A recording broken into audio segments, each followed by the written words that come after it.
जो एक एक पर्दा 8 लाख का है। फर्श के जो पत्थर है वो वाचमान से बनाए गए हैं। ये सब क्या है केजरीवाल जी, अगर वो भ्रष्ट है तो आप तो उन सबके सरताज है। और आज मैं इस मंच से आप सबको ये बोलना चाहूँगी कि इस अब समय आ गया है कि हम दिल्ली की जनता जो भोली भाली उनकी झूठे वादों में आकर उन्हें मुख्यमंत्री बनाया है, उनको सच का चेहरा बताएं कि अगर हम आपको मुख्यमंत्री बना सकते हैं तो हम हटा भी सकते हैं। तो आपसे सबसे यही आग्रह है कि जन जन चेतना का ये जो सभा है, इसका जो आपको आज यहाँ पे हम आप लोगों को बातें बता रहे हैं वो आप बाकी लोगों को भी बताएं और सच्चाई बताएं कि हमारे मुख्यमंत्री सबसे भ्रष्ट है, जो कि दावा करते थे कि मैं जब अगर मुख्यमंत्री बनूंगा तो राजनीति में नया रंग लाऊंगा। नया रंग तो लाए हैं लेकिन वो रंग पूरी तरह से बेईमानी का है। बस इसी के साथ मैं अपनी वाणी को विराम दूंगी। धन्यवाद। आप लोगों ने सुना उसके लिए बहुत बहुत धन्यवाद।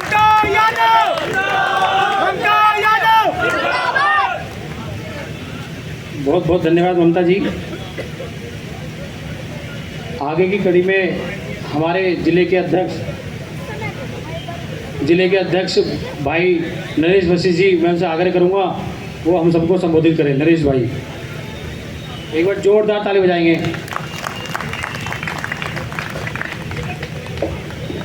धन्यवाद हरीश जी। मंच पर आसीन हमारे जिला के प्रभारी छत्रपाल जी, पूर्व में जिलाध्यक्ष रहे आज़ाद जी, कानपुर वार्ड से निगम पार्षद ममता यादव जी, जिले में उपाध्यक्ष धीर प्रधान जी, जिला मंत्री मनोज जी, पूर्वांचल मोर्चा दिल्ली प्रदेश मंत्री संजय तिवारी जी, कानपुर से मंडल अध्यक्ष हरीश यादव जी, कुशविहार से मंडल अध्यक्ष नरेश साकला जी, मदनगिरी से मंडल अध्यक्ष सुभाष नागर जी, पुलिस मंडल के प्रभारी अजय त्यागी जी एवं आप सभी इस विधानसभा के स्थानीय कार्यकर्ता। आज की जो ये सभा रखी गई है, सभा पूरी दिल्ली में चल रही है। 70 विधानसभाओं में सभा होनी है और इस सभा का उद्देश्य यही है कि एक ऐसा व्यक्ति जो इस दिल्ली में सत्ता संभाली और उसने वादा किया था कि मैं इस भ्रष्टाचार को दूर करूंगा, और भ्रष्टाचार को दूर करते करते वो खुद ही भ्रष्ट बन गया। ये आप लोगों को समझना पड़ेगा। बहुत छोटे छोटे विषय, सारी बातें अभी आपने इतने मुझसे पहले के वक्ताओं ने आपसे चर्चा करी। मैं आपसे चर्चा करूंगा इनकी वर्ल्ड क्लास एजुकेशन की। ये बड़ी बातें करते थे कि दिल्ली के अंदर वर्ल्ड क्लास एजुकेशन है। कभी आप जाइए उनके विधायकों से पूछिए कि उनके विधायकों के बच्चे किन स्कूलों में पढ़ते हैं। अभी 10वीं और 12वीं का रिज़ल्ट आया। 10वीं 12वीं के रिज़ल्ट में आपने देखा होगा कि 10वीं क्लास में दिल्ली 15वें नंबर पर है और 12वीं क्लास में दिल्ली 6ठे नंबर पर है। भारत देश की राजधानी दिल्ली, और दिल्ली के अंदर भी अगर शिक्षा का ये हाल है तो आप समझ लीजिए कि और दूर दराज पूर्वोत्तर राज्यों के अंदर क्या स्थिति बनेगी। दूसरे जो छोटे राज्य थे जिनको पिछड़ा हुआ कहा जाता था, वो भी राज्य आज दिल्ली से आगे निकल चुके हैं। आपको समझना पड़ेगा कि ये व्यक्ति किस तरीके से चालाकी से आप लोगों का वोट हासिल कर रहा है और किस तरीके से दिल्ली की जनता को के भविष्य को उजाड़ रहा है। अगर बच्चे 10वीं में फेल होंगे, 12वीं में फेल होंगे, तो आप समझ लीजिए कि आने वाले समय में इन बच्चों का भविष्य क्या रहने वाला है। जो बच्चा 12वीं क्लास पास नहीं कर पाएगा, 10वीं क्लास में फेल हो जाएगा, वो बच्चा अपने परिवार को कैसे संभालेगा।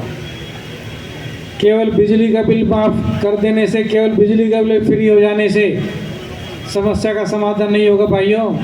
आपको इस विषय को समझना पड़ेगा। दिल्ली के अंदर अगर हम विकास की बात करें तो सभी समस्या आपके सामने। जब सड़कों पर हम निकलते हैं तो ये नहीं पता चलता कि सड़कों में गड्ढे हैं कि गड्ढे में सड़क है। एक बारिश होती है तो दिल्ली की सारी सड़कें पानी से भर जाती हैं। अक्सर आपने देखा होगा कि डीटीसी की बसें हर तीसरे दिन 5वें दिन सड़कों पर धू धू करके चलती हुई नज़र आती हैं। तो किस तरह का विकास दिल्ली का करने वाला है। ऐसे समय में जब दिल्ली में कांग्रेस सरकार होती थी और ये उस सरकार को भ्रष्ट बताता था, तब भी दिल्ली के अंदर 6000 के करीब डीटीसी की बसें थी। और आज एक ऐसा समय आ गया कि बसें केवल 3000 रह गई हैं। अब आप समझिए कि बसों की संख्या घटती जा रही है, तो किस तरीके से दिल्ली आगे बढ़ेगी, किस तरह से दिल्ली के लोगों को सुविधाएं मिलेंगी। फ्री टिकट के नाम पर जो इन्होंने महिलाओं को, रामवीर विदुड़ी जी हमारे बीच में, एक बार जोरदार तालियों से निवेदन करूंगा कि आप सभी रामवीर जी का स्वागत करेंगे जोरदार तालियों के साथ। और हरी जी से निवेदन करूंगा कि आएँ और मंच को संभालें। भाई रामवीर विदुड़ी, भाई रामवीर विदुड़ी, भाई रामवीर विदुड़ी हमारे बीच में हमारी दिल्ली की आवाज को जोर शोर से उठाने वाले भाई रामवीर विदुड़ी जी आ चुके हैं। एक बार जोरदार ताली बजा के स्वागत करेंगे, खड़े होकर स्वागत करेंगे हम सभी लोग। भाई अपने अपने स्थान पर खड़े होकर स्वागत करेंगे। 1 मिनट तक ताली बजती रहे।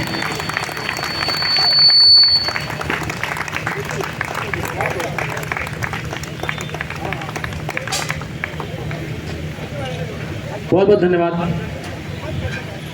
केजरीवाल की ईंट से ईंट बजा रखी है हमारे नेता प्रतिपक्ष ने।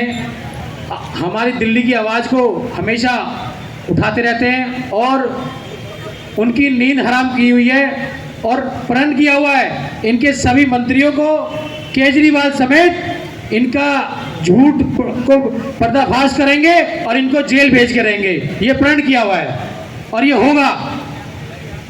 अब मैं आग्रह करता हूँ आगे की कड़ी में हमारे पहले मैं स्वागत के लिए मैं अपने तीनों मंडल अध्यक्ष नरेश सागला जी, सुभाष नागर जी, आपसे आग्रह करूंगा आप आए और भाई रामवीर विदुड़ी जी का स्वागत करें। नरेश सागला जी, नरेश सागला जी।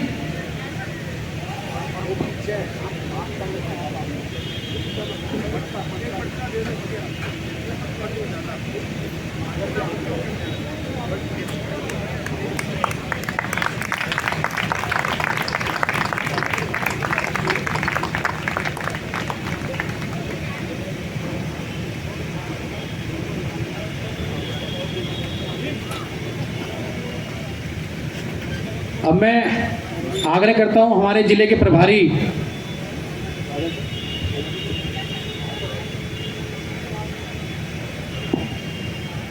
हमारे जिले के पूर्व जिलाध्यक्ष भाई आजाद सिंह जी, मैं उनसे आग्रह करूंगा वो आए मंच पे और हमें संबोधित करें। भाई आजाद सिंह जी। भारतीय जनता पार्टी, मेरा निवेदन है आपके नारे के अंदर वो जोश होना चाहिए। ये अंबेडकर नगर विधानसभा के कार्यकर्ता यहाँ बैठे हैं, जो केजरीवाल के कानों तक वो आवाज जाए और लगे कि दिल्ली की जनता उनको जेल भेजने के लिए तैयार बैठी है जो उन्होंने गलत काम किए हैं। भारतीय जनता पार्टी दोनों मुट्ठी बांधकर, हाथ उठाकर श्री नरेंद्र मोदी हमारे बीच में दिल्ली के, हमारा सौभाग्य है कि इतने वरिष्ठ नेता, हमने जब से राजनीति में प्रवेश किया उससे पहले, उससे भी बहुत पहले जो राजनीति के अंदर इस क्षेत्र के अंदर इस क्षेत्र के विकास के लिए जाने जाते हैं। और आज दिल्ली के अंदर जैसे अभी हरीश भाई जी कह रहे थे, हर मुद्दे को जोर शोर से उठाना और दिल्ली के अंदर विकास होना, ऐसी योजना बनाने वाले हमारे बड़े भाई रामवीर जी के लिए एक बार जोरदार ताली बजाकर आप स्वागत करें। हमारे इस जिले के अध्यक्ष भाई नरेश जी, हमारे जिले के प्रभारी और इस कार्यक्रम के संयोजक और जिनके साथ हमने राजनीति की शुरुआत की, सक्रिय राजनीति की, जो हमारे पहले जिलाध्यक्ष बने 1994 में, ऐसे भाई छत्रपाल जी, इस मंडल के अध्यक्ष, जिस मंडल में एक कार्यक्रम हो रहा है, भाई नरेश जी, हरीश यादव जी खानपुर मंडल अध्यक्ष, मदनगिर से हमारे सुभाष नागर जी, हमारे खानपुर से निगम पार्षद ममता यादव जी, हमारे जिले के मंत्री मनोज जी, हमारे इस मंडल के प्रभारी और जिले के मंत्री अजय त्यागी जी, हमारे जिले के उपाध्यक्ष धीरज प्रधान जी, हमारे पूर्वांचल के कार्यकर्ता मैं संजय तिवारी जी, नाम लूंगा तो बहुत ज़्यादा हो जाएगा। मंच पे तो बैठे हैं सभी कार्यकर्ताओं का नाम लिया, सामने भी बैठे सभी कार्यकर्ता। मैं ज़्यादा कुछ ना कहकर 2-3 बातें आपको याद दिलाऊंगा। कल बिजवासन में सभा थी, वहाँ भी मैंने यही कहा। मैं एक ही बात हर जगह याद दिलाता हूँ कि दिल्ली की जनता को सिर्फ याद करने की ज़रूरत है। हमें दिल्ली के अंदर जो आदमी आज सत्ता में बैठे हैं और वो सत्ता में कैसे आए, उनका सत्ता में आने का तरीका क्या था। आपका जो सामने बैठे हैं शर्मा जी, उनके साथ में बैठे हैं भाई साहब के भी सफ़ेद बाल हैं, हमारे भी हो चुके हैं, लेकिन वो भी शर्मा जी हैं। तो जब ये राजनीति में इन्होंने जिस तरह से प्रवेश किया, आप उस समय को याद कर लो। कोई आदमी जीवन में अपने बच्चों की कसम नहीं खाता। कसम खाना पाप माना जाता है, पाप, गाली मानी जाती है कसम खाना। ये जो पीछे बैठे हैं मेरे भाई, वो भी इस बात का ध्यान से सुनेंगे और समर्थन करेंगे कि कोई व्यक्ति अगर पहले कसम खाता था तो समझो गाली दे रहा है।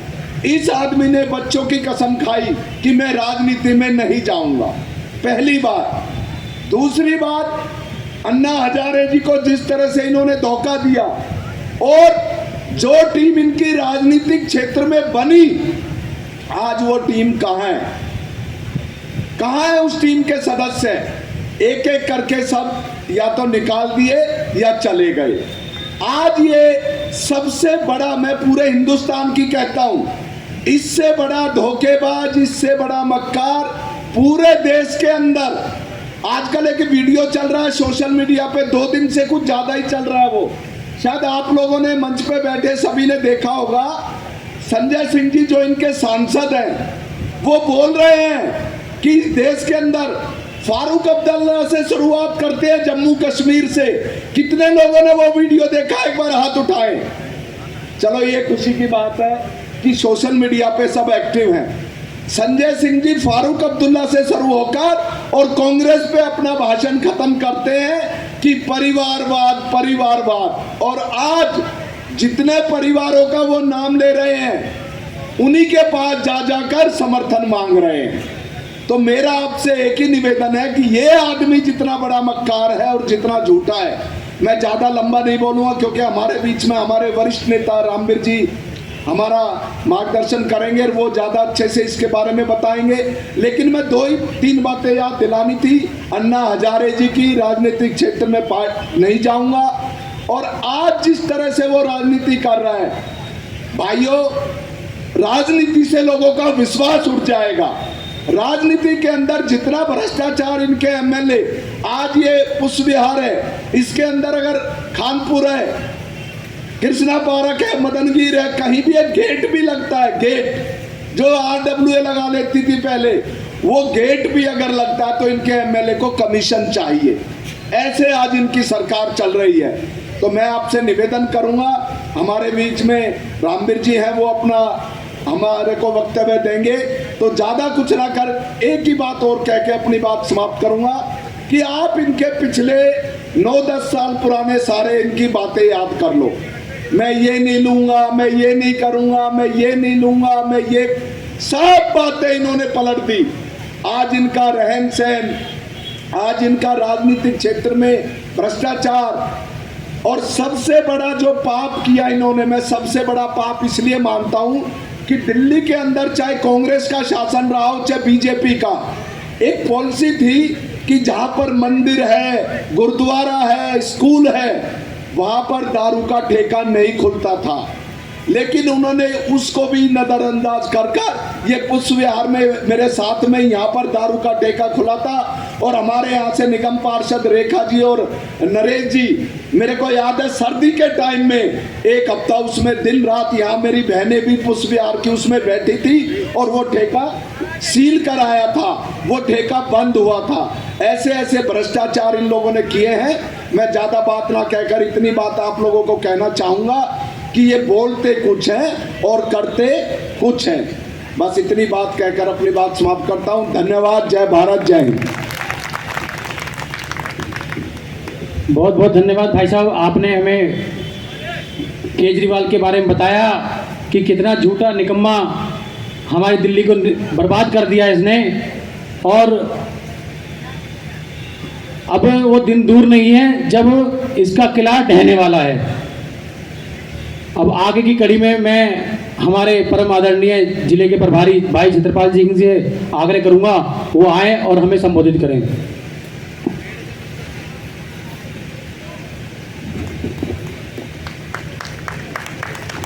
बोलो भारत माता की, भारत माता की। मैं आपका समय बहुत अधिक नहीं लूँगा, लेकिन मुझे लगा कि आदरणीय रामवीर सिंह बिधूड़ी जी अपने बीच में हैं, विपक्ष के नेता हैं, भारतीय जनता पार्टी के कद्दावर नेता हैं। और आज जो दिल्ली में 2 लोग आपको जेल के अंदर दिख रहे हैं, अगर इसका श्रेय किसी को जाता है, मैं संबोधन में नहीं लगूंगा कि मंच पर जो बैठे हुए हैं आपने उनका सबका सुन ही लिया है, तो सब मंचासीन हमारे वरिष्ठ नेता हैं, आदरणीय रामवीर जी बिधूड़ी जी और यहाँ उपस्थित साथियों।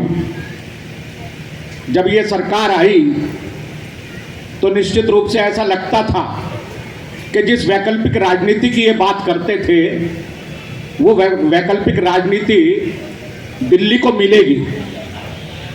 लेकिन आपने अनुभव किया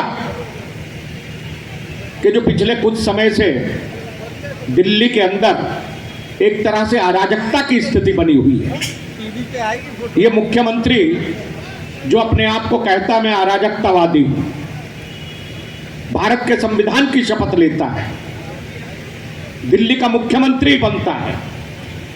जो व्यक्ति भारत के संविधान की शपथ लेता है उसे नैतिक आधार पर अराजकतावादी कहने का कोई अधिकार नहीं, और उसको मुख्यमंत्री रहने का भी नैतिक अधिकार नहीं है, क्योंकि भारत का संविधान ये कहता है। मुझे बाबा साहेब की एक डिबेट याद आती है, जब संविधान समिति के अंदर बाबा साहेब डॉक्टर भीमराव अंबेडकर ने संविधान को लेकर डिबेट की और उस पर उनका सार गर्भित संबोधन हुआ, तो उन्होंने कहा कि अब जब देश के अंदर भारत का संविधान, देश का संविधान बन चुका है और ये लागू हो चुका है, तो देश में अराजकता का कोई स्थान नहीं रहेगा। लेकिन दुख है, संविधान की लगातार बात करते हैं पर अपने आप को अराजकतावादी कहते हैं, बाबा साहब का चित्र लगाते हैं और उधर साथ साथ शहीद आजम भगत सिंह का चित्र लगाते हैं, जिन्होंने सही अर्थों में इस देश को स्वतंत्र कराने के लिए, इस देश की एकता, अखंडता और संप्रभुता के लिए अपने उस यौवन को फांसी के तख्ते पर चढ़ा दिया और परवाह नहीं करी। ऐसे लोग आज इस दिल्ली के अंदर शासन में बैठे हैं। तो आप जो दिल्ली के अंदर शराब का घोटाला हुआ, तो जिस समय शराब के घोटाले को लेकर सारा मंथन चल रहा था, तो किसी को ऐसा लगता नहीं था कि ऐसे हालात बनेंगे कि मनीष सिसोदिया जैसा व्यक्ति अंदर जाएगा। लेकिन अगर आज किसी को श्रेय जाता है तो श्रीमान रामवीर सिंह बिधूड़ी जी के कुशल नेतृत्व को जाता है, जिनके कुशल नेतृत्व के कारण आज केजरीवाल के 2 स्तंभ, जो केजरीवाल के राइट एंड लेफ्ट हैंड थे, वो दोनों के दोनों जेल के अंदर हैं। मैं केवल और केवल आपके बीच में इसी भूमिका के निमित्त आया था, यही बताने के लिए आज अगर उस किसी को श्रेय जाता है उन दोनों भ्रष्ट लोगों को जेल के अंदर पहुंचाने का, तो आदरणीय श्री रामवीर सिंह बिधूड़ी जी को जाता है। और अब मैं बीच में बहुत अधिक औपचारिकताओं में ना पड़ते हुए दिल्ली के अंदर भारतीय जनता पार्टी के वरिष्ठ नेता और विपक्ष के नेता आदरणीय श्री रामवीर सिंह बिधूड़ी जी से आग्रह करता हूं कि वो हम सबको संबोधित करें। आदरणीय रामवीर सिंह बिधूड़ी जी।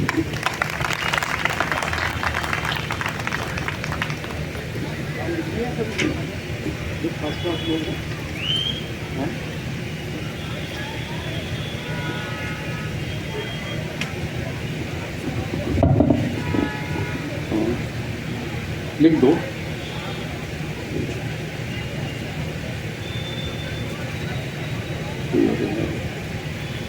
प्रधान को लिख दिया।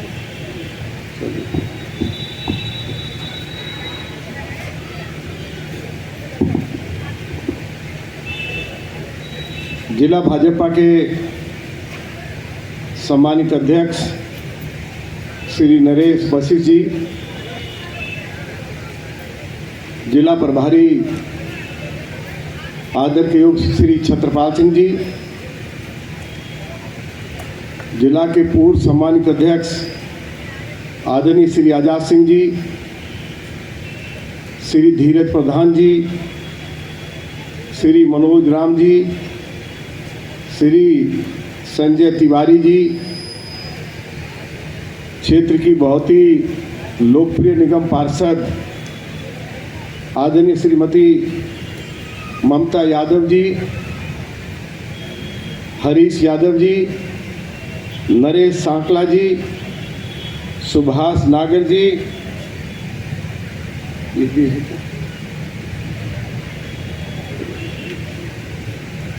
मैं सबसे पहले तो आप सभी को बधाई देना चाहता हूं कि आपने इस क्षेत्र से नगर निगम के लिए भाजपा की उम्मीदवार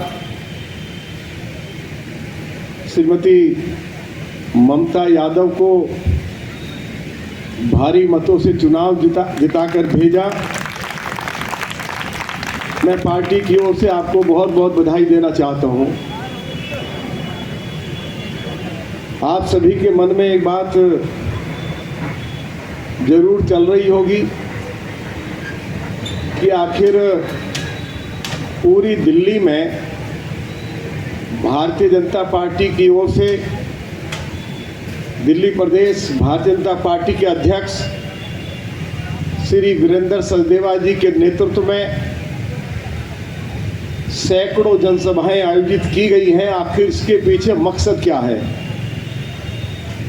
मैं आपको जानकारी देना चाहता हूं कि 2020 में जब चुनाव के नतीजे आए, अरविंद केजरीवाल को दिल्ली विधानसभा के अंदर बहुमत मिला और मुझे देश के यशस्वी प्रधानमंत्री आदरणीय श्री नरेंद्र मोदी जी और पार्टी के राष्ट्रीय अध्यक्ष आदरणीय श्री जेपी नड्डा जी के आशीर्वाद से दिल्ली विधानसभा का लीडर ऑफ ओपोजिशन बनने का अवसर मिला, कैबिनेट मिनिस्टर का दर्जा मिला। विधानसभा का जब सत्र शुरू हुआ, मैंने पहले दिन ही कहा था अरविंद केजरीवाल को, अरविंद केजरीवाल मेरी 53 साल की राजनीति है, मैं विरोध के लिए विरोध नहीं करूंगा, मेरा रचनात्मक विरोध होगा। आपने दिल्ली के लोगों के साथ जो वायदे किए हैं उन वायदों को तो आपको पूरा करना ही होगा। यदि वायदे पूरे नहीं होंगे तो हम आपको दिल्ली विधानसभा के अंदर भी आपको एक्सपोज करेंगे और दिल्ली के लोगों के बीच में जाकर आपको नंगा करेंगे। यही बात मैंने पहले दिन अरविंद केजरीवाल को कही थी। आखिर क्या स्थिति उत्पन्न हो गई है? अरविंद केजरीवाल तो कहते थे मैं दिल्ली का मुख्यमंत्री बनूंगा, छोटी गाड़ी में चलूंगा।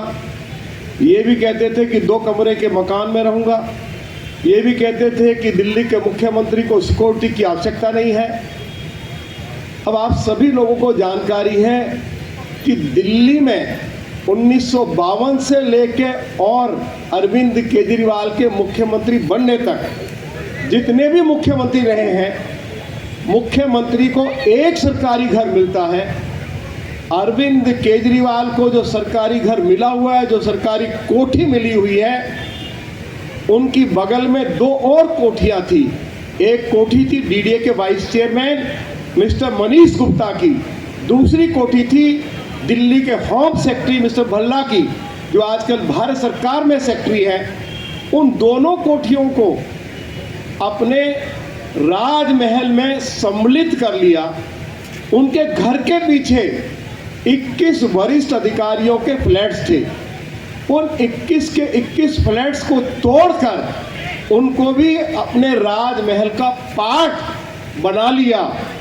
जब कोरोना महामारी आई और जैसे ही ये कार्य उन्होंने शुरू किया, मैं भाजपा के सभी विधायकों को लेकर अरविंद केजरीवाल के घर के बाहर धरने के ऊपर बैठा था कि दिल्ली जो है, दिल्ली नहीं पूरा देश कोरोना से पीड़ित है और ऐसे समय पर आप अपने लिए राजमहल बना रहे हैं।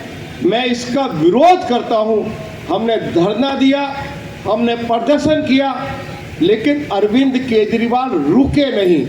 आपको मालूम है उनके महल के ऊपर कितना पैसा खर्चा हुआ है? ये मैं नहीं कह रहा हूं, अरविंद केजरीवाल की सरकार ने जो परसों रिपोर्ट्स दिल्ली के एलजी को सबमिट की है, रिपोर्ट ये कहती है कि 52 लाख रुपया राजमहल के साज सज्जा के ऊपर, रेनोवेशन के ऊपर खर्च हुआ है और जो फ्लैट तोड़े गए उन अधिकारियों को कॉमनवेल्थ गेम्स में ले जाकर बसाया गया है और जहां उनको बसाया गया है 6-6 करोड़ रुपए के फ्लैट्स दिल्ली की सरकार ने उनके लिए खरीदे हैं। उसके ऊपर 126 करोड़ रुपया खर्चा हुआ है, 52 करोड़ रुपया साज सज्जा और रेनोवेशन के ऊपर खर्च हुआ है। तो अरविंद केजरीवाल आज 178 करोड़ रुपए के महल में रहते हैं। तो आप बताइए कि हमें ये मुद्दा उठाना चाहिए या नहीं उठाना चाहिए? क्योंकि ये दिल्ली के टैक्स पेयर्स का पैसा है। अरविंद केजरीवाल आज जिस गाड़ी से चलते हैं उसकी कीमत 1 करोड़ रुपया से ज़्यादा है। 28 गाड़ियों का काफिला उनके साथ चलता है। अरविंद केजरीवाल की सिक्योरिटी में आज 106 सुरक्षा कर्मी तैनात किए गए हैं जिनके ऊपर सैकड़ों करोड़ रुपया खर्च होता है। अरे अरविंद केजरीवाल, आपको सिक्योरिटी लेनी थी, आपको अपने लिए राजमहल बनाना था, आपको लग्जरी गाड़ी में 28 गाड़ियों के काफिले के साथ दिल्ली में निकलना था।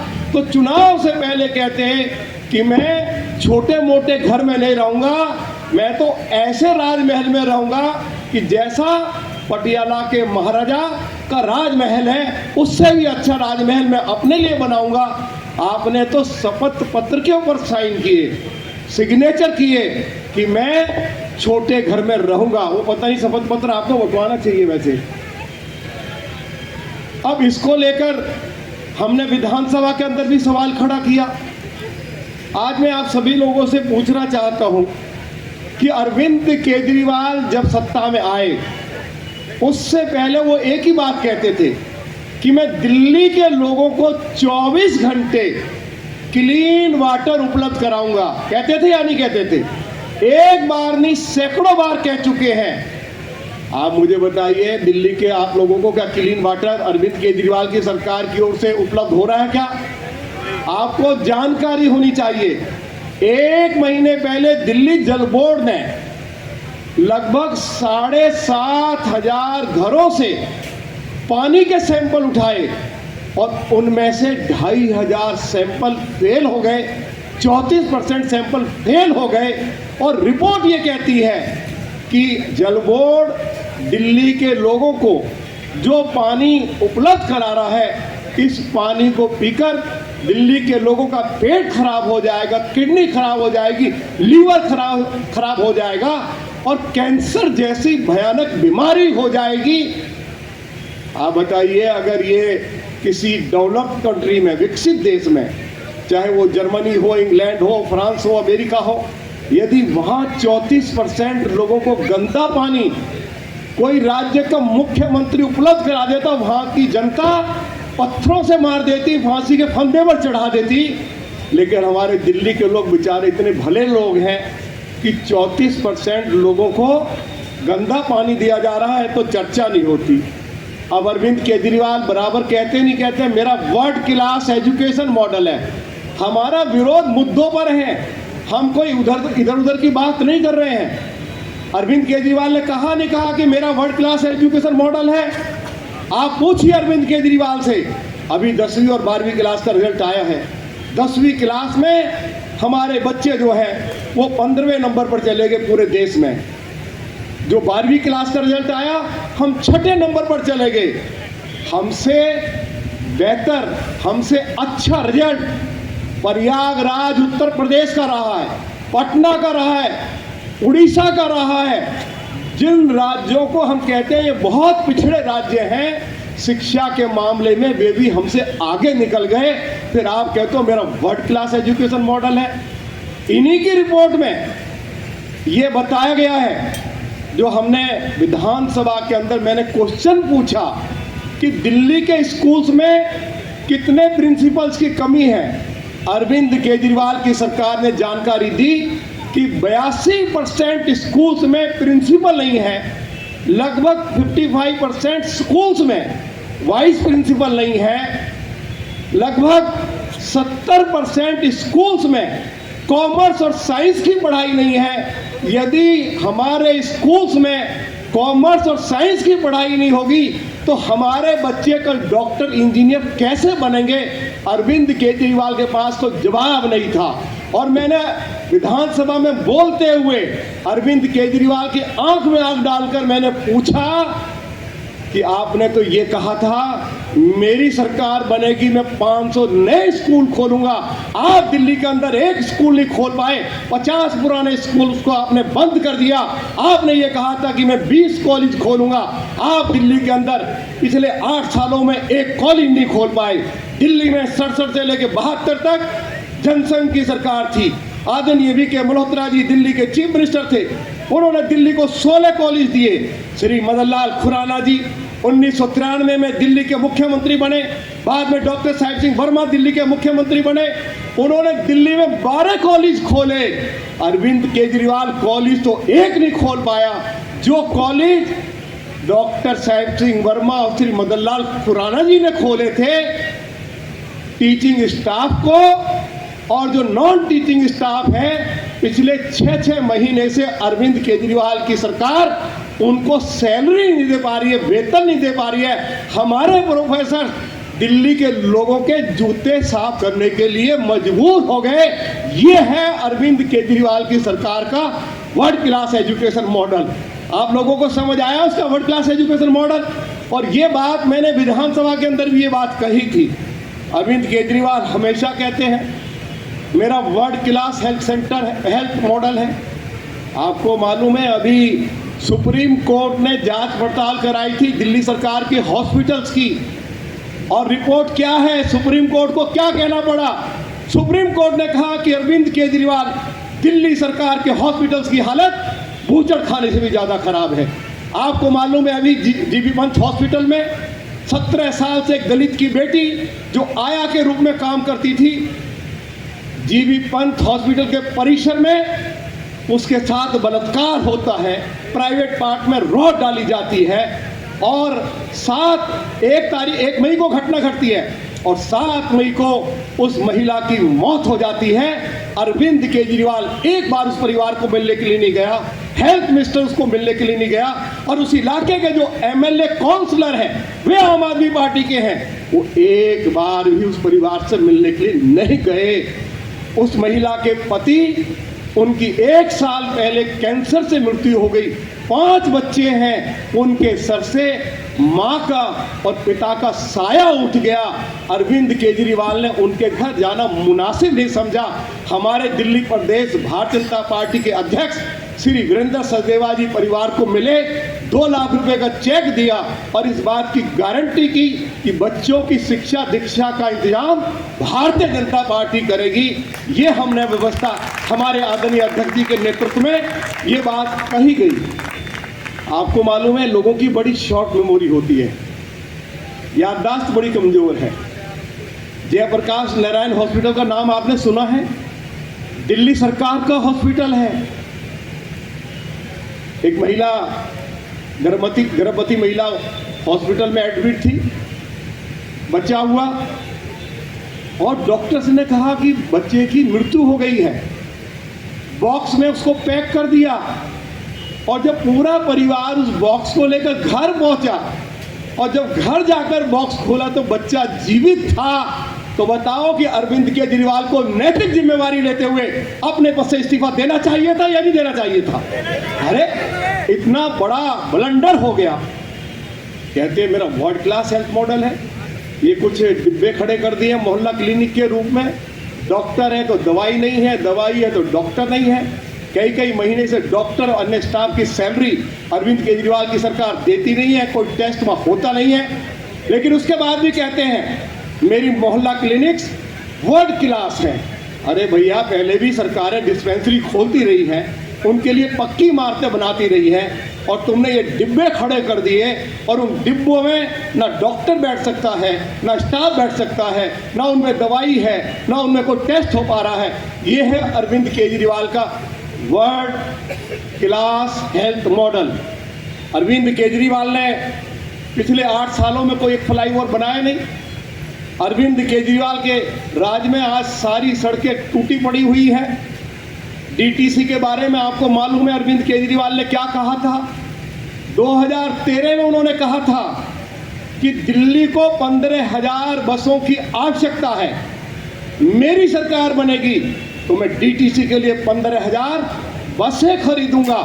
पिछले 8 साल में एक डीटीसी के लिए बस नहीं खरीद पाया। अभी 300 बसें इलेक्ट्रिक बसें देश के यशस्वी प्रधानमंत्री आदरणीय नरेंद्र मोदी जी ने दिल्ली को तोहफे के रूप में दी है, लेकिन अरविंद केजरीवाल एक बस नहीं खरीद पाया। शीला दीक्षित जब चीफ मिनिस्टर थी वह 2013-2014 में 7,000 डीटीसी की बसें छोड़कर गई थी। आज उनकी संख्या घटकर 3,500 हो गई है। यह भी सारी बसें आउटडेटेड हैं, 7.5 लाख किलोमीटर से ज़्यादा चल चुकी है।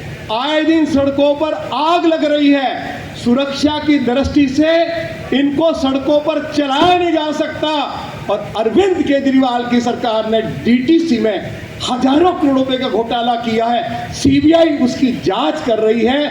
हमारा पब्लिक ट्रांसपोर्ट सिस्टम पूरी तरह से अरविंद केजरीवाल की लीडरशिप में कोलैप्स कर गया। कोई आपने एक नई बस देखी है क्या अरविंद केजरीवाल ने जो खरीदी 8 साल में? बताओ जरा, बताइए जरा। एक बस नहीं खरीदी गई। यहाँ पे बहुत सारे कंस्ट्रक्शन वर्कर्स भी होंगे। अरविंद केजरीवाल ने कहा चाहे वो डीटीसी के हमारे वर्कर्स हैं, चाहे वो जल बोर्ड के हैं, चाहे दिल्ली सरकार में लगभग 2.5 लाख से ज़्यादा जो ठेके पे जो काम करते हैं जो वर्कर्स, लिखित में दिया कि मैं उन सभी को नियमित करूंगा। ये भी कहा कि दिल्ली के स्कूल्स में जो 22,000 गेस्ट टीचर्स काम कर रहे हैं मैं इनको भी रेगुलाइज करूंगा, और दिल्ली के अंदर जो 3 लाख कॉन्ट्रैक्ट वर्कर्स हैं उनको भी नियमित करूंगा। एक वर्कर नियमित नहीं किया। और दूसरी तरफ एनडीएमसी जो है वो देश के प्रधानमंत्री, देश के गृह मंत्री आदरणीय अमित शाह जी के अधीन है। केंद्र की सरकार ने मोदी जी के नेतृत्व में, अमित शाह जी के मार्गदर्शन में 1 मिनट के अंदर 4400 कर्मचारियों को रेगुलराइज कर दिया, नियमित कर दिया। ये बात आपको समझ आती है या नहीं आती है? एनडीएमसी का कर्मचारी नियमित हुए नहीं हुए? बताए अरविंद केजरीवाल कि 8 साल में उसने किसी एक कर्मचारी को नियमित किया हो। आज हम लोगों से पूछना चाहते हैं, यहाँ बैठे बहुत सारे लोग, आप बताइए अरविंद केजरीवाल ने 2020 के चुनाव से पहले ये कहा था मेरी सरकार लाइए, मैं उन सभी लोगों को जिनकी उम्र 60 साल से ज्यादा है, चाहे वो किसी जाति और धर्म से संबंध रखते हो, मैं ओल्ड एज पेंशन दूंगा और 2,500 रुपया ओल्ड एज पेंशन के रूप में दूंगा। पिछले 5 साल से लाखों लोगों ने नई ओल्ड एज पेंशन के लिए आवेदन किया है। अनेकों बार मुझे विधानसभा में बोलना पड़ा है।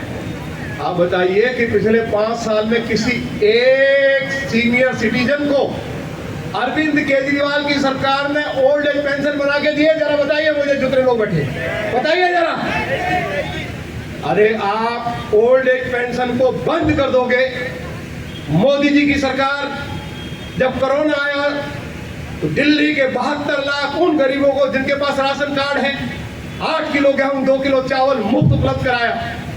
कोरोना चला गया, आज भी मोदी जी की सरकार 4 किलो गेहूं 1 किलो चावल दिल्ली के 72 लाख राशन कार्ड धारियों को उपलब्ध करा रही है। लगभग 60 लाख लोगों ने नए राशन कार्ड बनाने के लिए आवेदन किया है। बार बार विधानसभा के अंदर हम लड़ाई कर रहे हैं, हमारे भाजपा के सारे विधायक अरविंद केजरीवाल की सरकार के ऊपर हमला बोल रहे हैं कि अरविंद केजरीवाल गरीबों को, जिन गरीबों ने राशन कार्ड बनाने के लिए आवेदन किया है, आप राशन कार्ड बनाइए। इन लोगों को मुफ्त राशन देने की जिम्मेवारी भाजपा के विधायकों की है, देश के यशस्वी प्रधानमंत्री आदरणीय मोदी जी की है। आप बताओ, केजरीवाल के मुख्यमंत्री बनने के बाद किसी का राशन कार्ड बना क्या? बताओ जरा, हाथ नहीं है। अरे राशन कार्ड ये नहीं बनाएगा, ओल्ड एज पेंशन ये बंद कर देगा। आप यहाँ यूपी बिहार से कितने लोग हैं, जरा हाथ उठाइए। यूपी बिहार में यदि कोई व्यक्ति बीमार हो जाए, मोदी जी की सरकार आयुष्मान भारत योजना के तहत 5 लाख रुपए तक मुफ्त इलाज कराती है या नहीं कराती है? दिल्ली के अंदर अरविंद केजरीवाल से हमने पूछा विधानसभा के अंदर, अरविंद केजरीवाल, हमारे आपके मतभेद हो सकते हैं, हमको दलगत राजनीति से ऊपर उठकर देश के यशस्वी प्रधानमंत्री आदरणीय मोदी जी ने यदि दिल्ली में कोई आदमी बीमार हो जाए 5 लाख रुपए तक का मुफ्त इलाज उनकी सरकार की ओर से किया जाएगा। कई बार ऐसे मामले हमारे सामने आए हैं, कभी किसी का बेटा बीमार हो जाता है, घर की आर्थिक स्थिति ठीक नहीं है, बेचारा गरीब आदमी अपनी धर्मपत्नी के जेवर गिरवी रखकर जब अपने बेटे का इलाज कराता है, क्या गुजरती है उस माँ और बाप के ऊपर। यदि तुम इस योजना को लागू हो जाने दो तो कोई व्यक्ति बीमार होगा तो 5 लाख रुपए तक का इलाज मोदी जी की सरकार की ओर से मुफ्त किया जाएगा। उस इलाज को भी अरविंद केजरीवाल सरकार रोक कर बैठी हुई है। यदि आप यूपी, बिहार, राजस्थान, हरियाणा, पंजाब से संबंध रखते हैं, उड़ीसा, महाराष्ट्र से संबंध रखते हैं, आप तमिलनाडु या तेलंगाना से संबंध रखते हैं, या आप आंध्र प्रदेश से संबंध रखते हैं, मैं आपको बताना चाहता हूं कि देश के यशस्वी प्रधानमंत्री आदरणीय नरेंद्र मोदी जी प्रधानमंत्री आवास योजना के तहत जो देश में ऐसे लोग हैं जिनके पास पक्का मकान नहीं है, उनको 4-4 लाख रुपए की आर्थिक सहायता देकर उनके लिए पक्का मकान बनवा रहे हैं। कल ही देश के प्रधानमंत्री जी ने जब वो संसद का उद्घाटन कर रहे थे तो उन्होंने कहा कि मेरी सरकार ने पिछले 9 साल में 4 करोड़ मकान दिल्ली के उन गरीब लोगों को बना के दिए हैं जिनके पास पक्की छत नहीं थी। दिल्ली के अंदर लाखों लोग हैं, अनऑथराइज्ड कॉलोनीज में रहते हैं, झोपड़ी में रहते हैं। यदि अरविंद केजरीवाल प्रधानमंत्री आवास योजना को पिछले 8 साल से लागू हो जाने देता, आज दिल्ली के अंदर चाहे गरीब आदमी झोपड़ी में रहता है, चाहे अनऑथराइज्ड कॉलोनी में रहता है, चाहे गांव और गांव की एक्सटेंडेड आबादी में रहता है, आज उसके ऊपर उसके पास पक्का मकान होता, 4 लाख रुपया जिसके हाथ में आता, यदि वो अपना पक्का मकान नहीं भी बना पा रहा है, खुशी खुशी नरेंद्र मोदी की जिंदाबाद का नारा लगाते हुए वो अपने परिवार के लिए पक्का मकान बना देता। लेकिन उस योजना को भी इस अरविंद केजरीवाल ने दिल्ली के अंदर लागू नहीं होने दिया। आप लोग देखते नहीं हो, विधानसभा में जब हम इन मुद्दों को उठाते हैं, मजबूती के साथ उठाते हैं, जवाब नहीं दे पाता है, विधानसभा छोड़कर भाग जाता है। आज तक किसी एक सवाल का जवाब नहीं दिया। या तो विधानसभा के सेशन बुलाया नहीं जाता, बुलाया जाता है तो हमारे सवालों का जवाब नहीं दिया जाता है। आप बताइए, बड़ा प्रचार था, ये सीसीटीवी कैमरे जो लगाए गए या तो खराब पड़े हैं या लगाए नहीं जा रहे। ये हालत हो गई है। हमारे युवाओं को भी कहा कि वाईफाई की व्यवस्था होगी, कहीं हुई है क्या वाईफाई की व्यवस्था? बता दो ना जरा।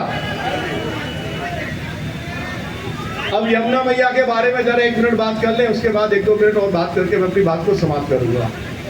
अरविंद केजरीवाल जब दिल्ली के मुख्यमंत्री बने, इन्होंने कहा कि मैं 5-6 साल के अंदर 2020 से पहले यमुना को बिल्कुल क्लीन कर दूंगा और लोगों के साथ यमुना में डुबकी लगाऊंगा।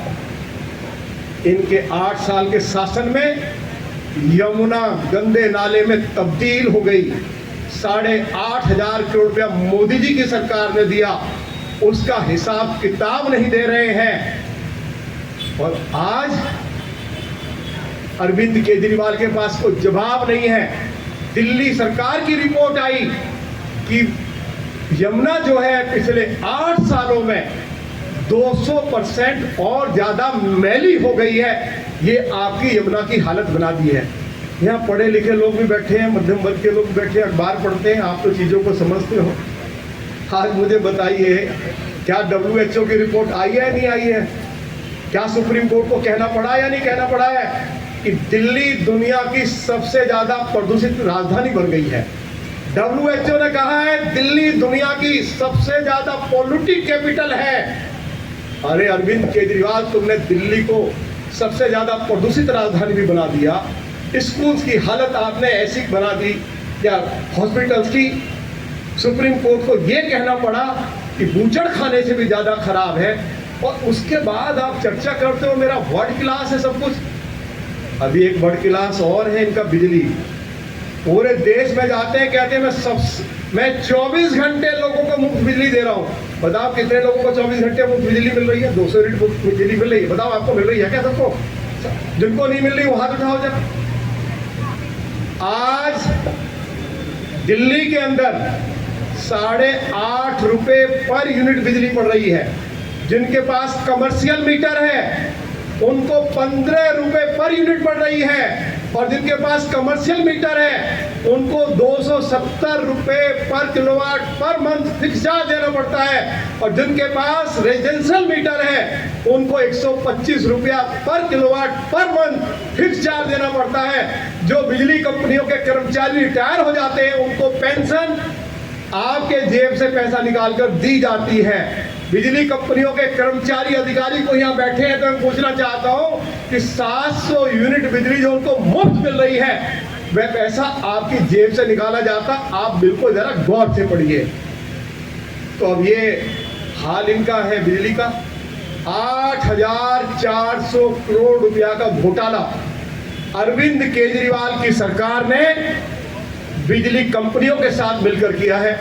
उसकी जांच पड़ताल चल रही है। अब एक अंतिम विषय है। अब आप लोग भी बैठे बैठे बहुत देर से, अब भूख भी लग रही होगी, घर जाने की जल्दी होगी।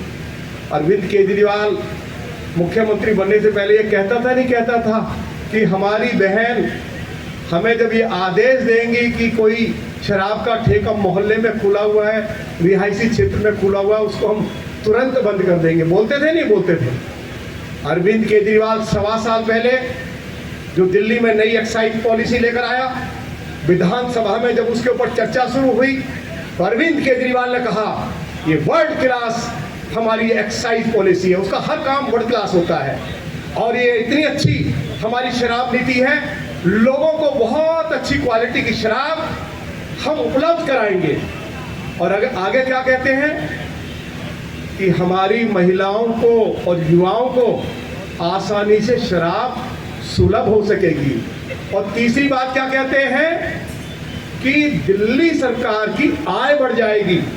चौथी बात क्या कहते हैं, शराब के ठेके पर जब आप जाते हैं तो दुकान 10 बजे बंद हो जाती है।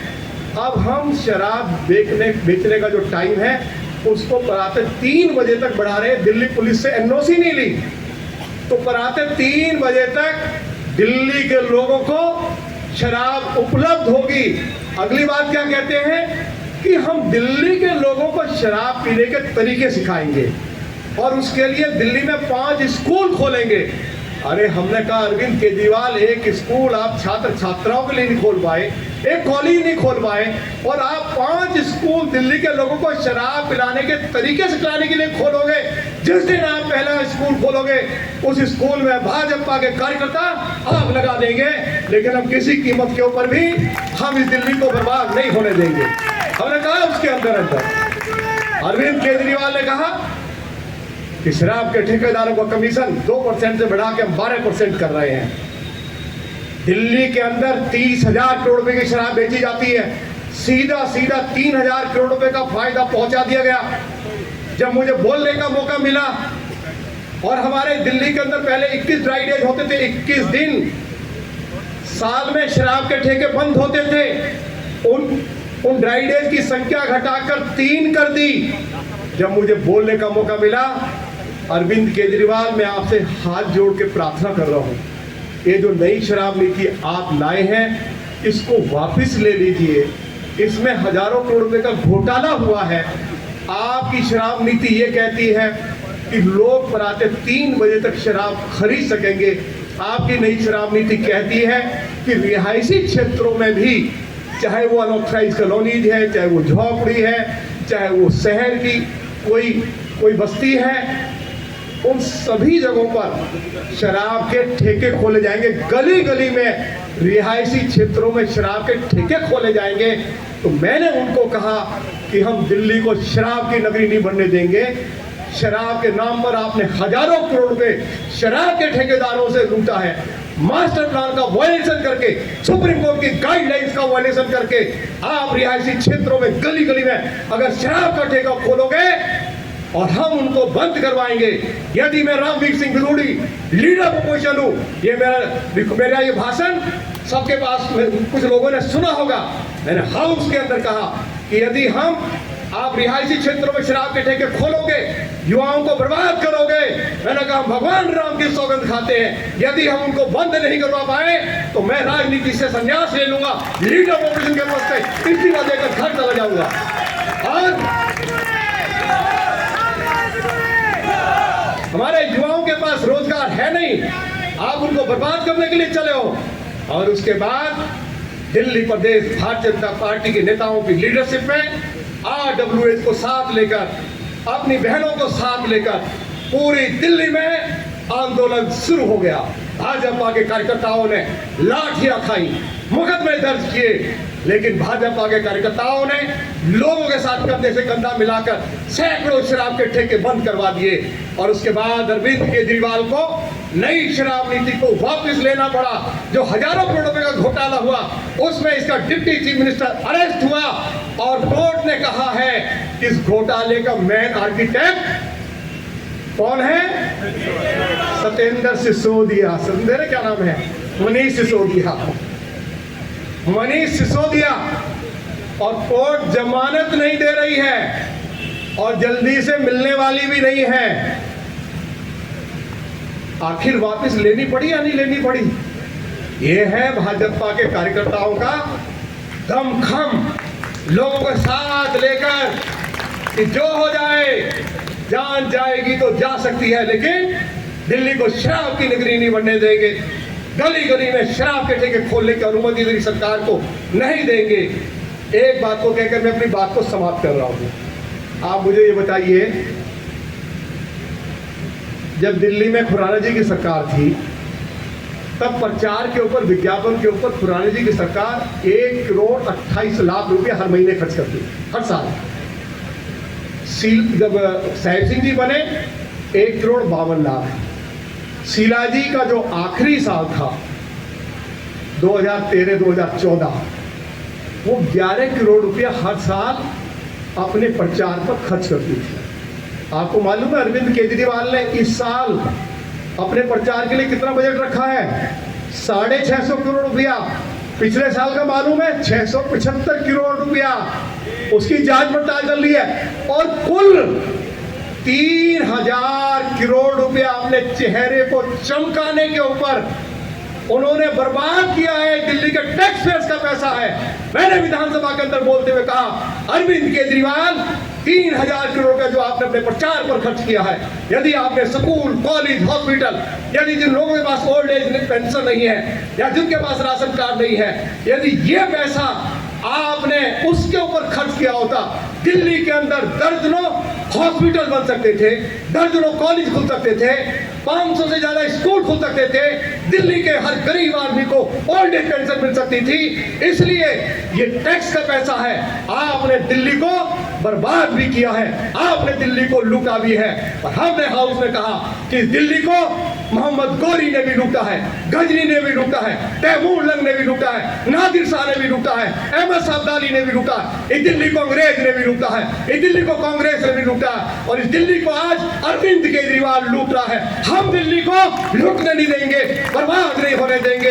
इसके लिए जो कुछ भी हमको करना होगा, हम लोगों का आशीर्वाद लेकर इस सरकार को जब तक उखाड़ नहीं फेंकेंगे, हमारा भाजपा का कार्यकर्ता अपने घर में चैन से बैठने वाला नहीं है। मैंने कहा कि हमारा विरोध रचनात्मक होगा। हम विरोध के लिए विरोध नहीं करेंगे। आप बताओ, अब मैंने जो कुछ उनके विरोध में बोला है, कुछ आपको मेरी बात गलत लगी हो तो बताओ, जरा खड़े हो, बताइए आप, जरा खड़ा हो कोई एक आदमी। अरे खाली 200 यूनिट मुफ्त बिजली दे दी, बड़ा एहसान कर दिया।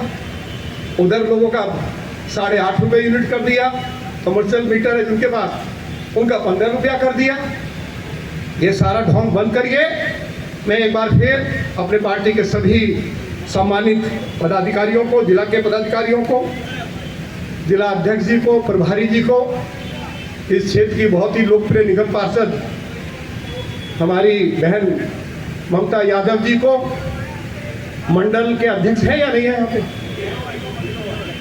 अच्छा, मंडल के सभी अध्यक्ष हैं, कहाँ पीछे बैठे हैं? इनको यार उनको बैठा करो ना यहाँ पर। अभी भी नहीं बैठेंगे तो कब बैठेंगे? सभी हमारे सम्मानित जो मंडलों के अध्यक्ष हैं, आप सभी ने एक अच्छी सभा आज अम्बेडकर नगर के, ये क्या है, उस विहार है, उस विहार में आयोजित की गई है। मैं आप सभी को बहुत बहुत बधाई देना चाहता हूँ और अंत में ये कहते हुए कि जब अगली बार हम मिलेंगे तो मोदी जी ने दिल्ली को क्या दिया है उस विषय पर बात करेंगे। तब आप हैरत में पड़ जाओगे कि ये तो हमको मालूम ही नहीं था कि मोदी जी ने दिल्ली को क्या क्या दिया है। उसकी बात अगली मीटिंग में करेंगे। आज तो केवल अरविंद केजरीवाल की जो शराब नीति थी, या जो 178 करोड़ रुपया खर्च करके उन्होंने राजमहल बनाया, या उन्होंने अनेक घोटाले किए, उसकी जानकारी घर घर तक पहुंचे, यही इस सभा का उद्देश्य था। उसमें भाजपा पूरी तरह से दिल्ली में सफल हो गई है। बहुत बहुत धन्यवाद। जय हिंद, जय भारत, भारत माता की, भारत माता की।